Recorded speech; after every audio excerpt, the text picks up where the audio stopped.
We gotta talk about the training process. Nah, I like it. No!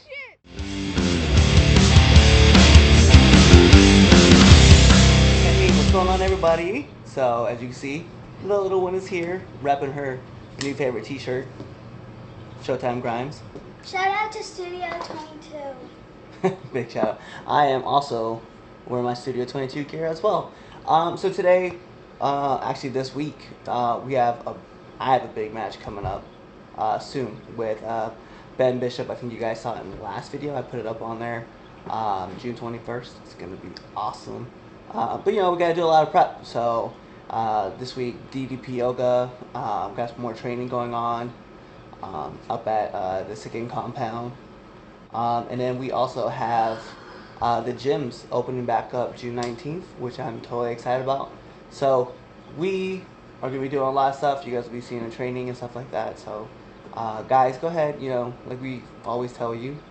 Like, subscribe, share with your friends, and comment down below. And then we will be seeing you later. Next time! The more I fight, the more I know who is fake and why I'm cold. I'm feeling high, I'm feeling low. I'm trying to find which way to go. The more I fight, the more I know who is fake and why I'm cold. Feeling slow-mo, working on my cheap flow. Bitches coming in and they rubbing on my torso. Hard as all night, they don't really know though, but I let it go so. Jumping in a place that they know so well. What is this spell? Rubbing on their bodies like I'm reading braille. Man, I can't tell. What is this hell? I feel it dwell. I love the smell. But I'm quick to see how long it took for me to be the man they come to see. Mirror, mirror, I am the greatest one I can see. The only time I am free is when I reach my destiny. And so we had training on Saturday, training on Sunday, and then DDP yoga on Monday. You guys saw that video. And then we had training yesterday, so you saw me help set up the ring. And so today is a rest day. So nothing special with me playing some Call of Duty. So if you want to play Call of Duty with me, find me on Activision at Red Dog the Beast, REDDAWGTHEBEAST. And yeah, we can run some.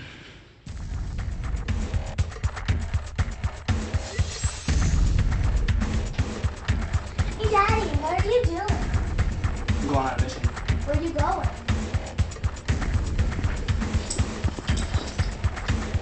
You already know where I'm going. Duval.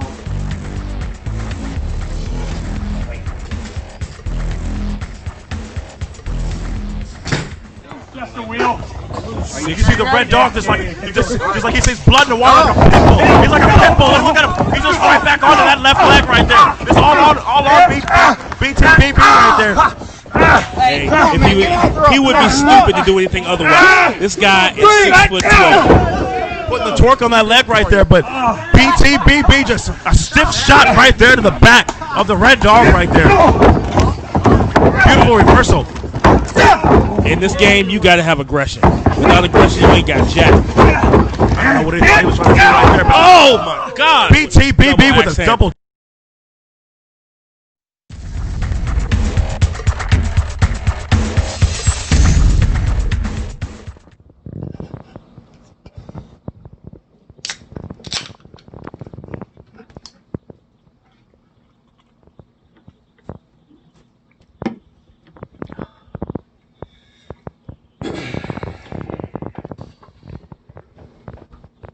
Good? Yeah. You can say that. First contract didn't work out, huh? No, it didn't. It was pretty painful. Well, you know, not everything the first time works around. Stay on your shit, man. You be alright.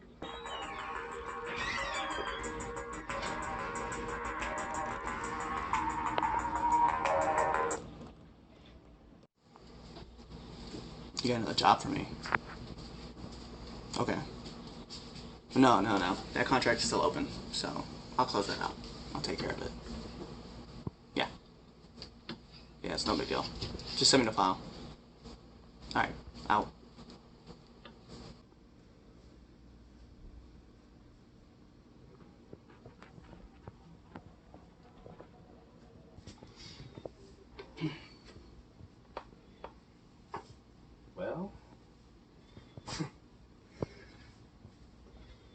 Hey, man. Do you?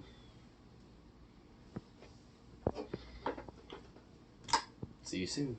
Guys,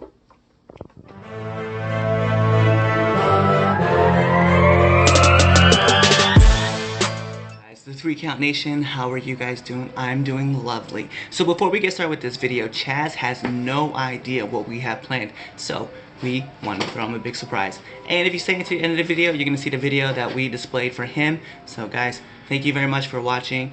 Like, subscribe, go to Pro Wrestling Tees, buy our merch, show us some love, and we can't wait to connect with you. Welcome everybody to another great edition of Now Entering the Ring. I am your host, Clifford Red Dog Miller, and I'm here with our guest, Chaz, the Icon, and Oh, okay. No.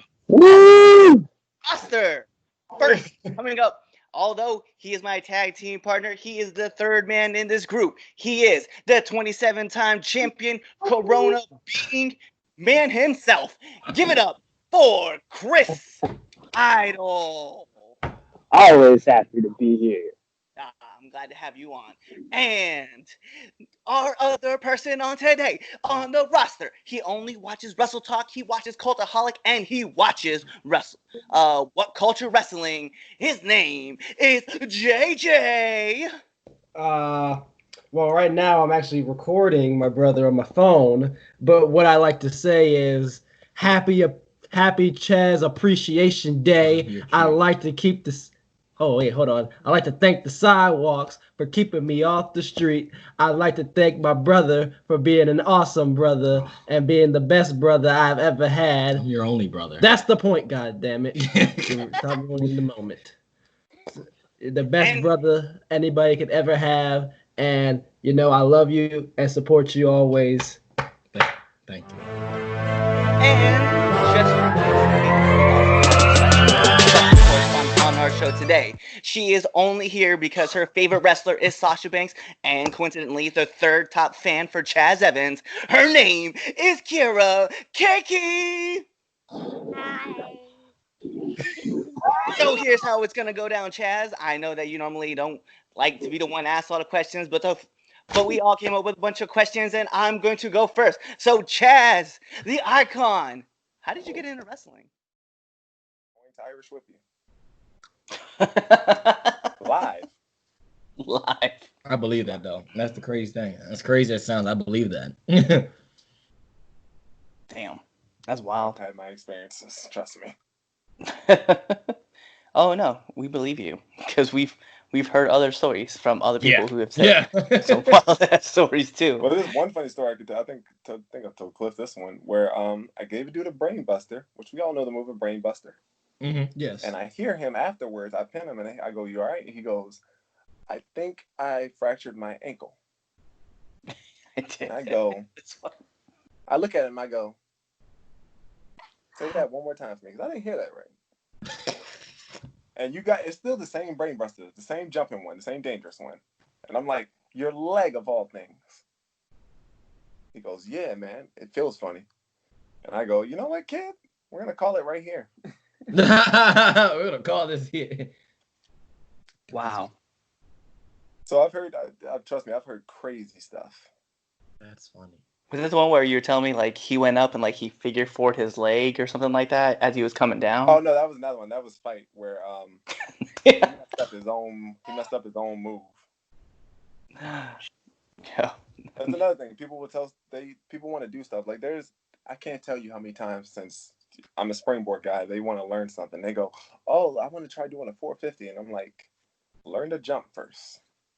Do not start with a 450, because if 450 goes wrong, it's your neck. Right. Yeah, I think my favorite story. And I do deathmatch wrestling, so I have two inspirations on, because they both influenced each style that I do. As far as regular wrestling, like, WWE style, stuff like that, like, I'm young, so, like, I wasn't growing up watching Vader, but, like, when I was old enough to know who he was and be able to watch him full time, like, through YouTube and then network and stuff like that, Vader is a big inspiration. Just the way he moved for how big he was, and he just, everybody was scared of him, like in and out of the ring. Like he was like just intimidating, and I always wanted that aura when I got into wrestling. Like like just the aura of someone you don't fuck with him. You know what I mean? Like you just don't. right. Um, so Vader inspired my regular in-ring work, as well as the way I conduct myself in and out of the ring. I always try to be nice and helpful, but I also want to be known as like don't mess with them. All right, You can and do my so final. much, man. You can do so much in that. Yeah, that's very true.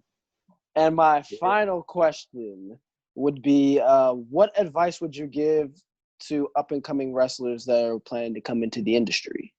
Oh, yeah. I mean, I was just talking about this the other day. There's so many new guys coming up, like a lot of trainees. I know a lot of trainees and new guys coming up and stuff like that. My biggest advice for anybody that's training and just getting started in the training process is just, don't stop, man, and just keep busting your ass and stay focused and just get to, get the training done and work your ass off. And then once you're in and starting to work by yourself, I mean, you just, you stay respectful, stay dedicated, work your ass off, stuff like that. It's just one of those things that you just cannot stop doing. Otherwise, you're going to lose track easy. So, and I mean, again, the most important thing is just be respectful, pay your dues, stuff like that, Pretty basic stuff that you should be taught at any wrestling school. Swinging contest with like the government, who, mind you, the bigger controversy was they killed an American citizen who was working. They killed him previously. Like, Khashoggi wasn't an accident. He didn't just die in the embassy. Like, he was murdered. And WWE still ran over there and did the show, had a dick swinging contest with the prince. Come on, man. Like, you know better than that. Like, that's not a thing supposed to be happening. But now you have a confidential witness that's like, hey, I'm going to work with him. Mind you, this confidential witness that has been put in through the program was working with the company from like 2012 to 2019. So it was just recently released. So that's like the bigger part of everything. So I'm just like, yo, Vince, like, I don't know what the fuck you think you're doing, but the ship is sinking and they're going to just send you down instead of the whole ship. Travis Jacobs, I guess, softened me up because he was being said at the time. He was still new. So he got me with a good one. I was like, oh man, I had to shake it off. And then Royal Money came in, and he's always heavy-handed. So came in, my jaw felt like it was about to like dislocate or something like that. It just felt like a tight pull, and all I saw was red. All I saw was red, and it just hurt like hell. It was just fire. It was just still pulsating, like just ow. And I just snapped, and I just started throwing strikes like heavily. And we were just doing a strike exchange, like really. And like everyone's like, "Oh, it's getting serious," because I'm like, "Yeah, it's serious." And now I'm just pissed. And then he throws me to Travis. I'm like, "You getting a receipt too?" So he got his receipt as soon as he ran it. So as you can see, it's been a wild week. Had a lot of great interviews. We also had a big. I had made my pro debut, so that was pretty cool. And yeah, it's been quite the road. I know, like, when you guys started with me and I hit the very first episode, we were just talking about making it to this point, and here we are, 6 months later, making a debut with C3W, which I owe them a lot of thank you, and I also owe my trainer, Nick Sicend, a lot of thank yous for putting me in this position. And I want to thank you guys. I make these vlogs for you guys because I want you guys to kind of see the journey that I go through. But there's been, like, I don't know, it's crazy because there's just a lot of things happening, and it's been really awesome. It's been quite a ride, and getting to interview all these wrestlers, right? Pick their brains, kind of just like understand like more about them and just more about the business, and kind of it's cool. It's really cool, and it would be wrong of me to not talk about what's happening currently. with the Speak Out movement. And I'm a new wrestler, but I've been a wrestling fan my whole life. And, you know, it just goes to show that, you know, this business doesn't owe you anything. My friend Jeremy Grimes said it best, right? So this business doesn't owe you anything, like at all. So it doesn't give you the right to treat people how you want. It doesn't give you the right to talk to people how you feel and belittle people or groom them or be some kind of sexual predator. It's just not okay. So treat people with respect because you're going to get what you get out of this. And if you are a shitty person and you treat people like shit and you continue to belittle them or just demoralize them, you're not going to be around anything very long. I mean, we know that in life. It's just when you treat people like trash and they come back to visit, they're gonna look down on you, and you're not gonna feel good about yourself. And eventually, when you find yourself lonely, there's nothing there for you. So, to say I stand with all the women who have come forth, and I also stand with all the men who've come forth with the Speak Out movement. And you have an ally in me. I know that probably doesn't say a lot because I'm just one voice, but if there's something that we've learned and through history, it's always been that one voice matters and one voice can matter. And so I love you guys. Thank you. Please like, share, subscribe, comment. And I hope to hear from you guys soon.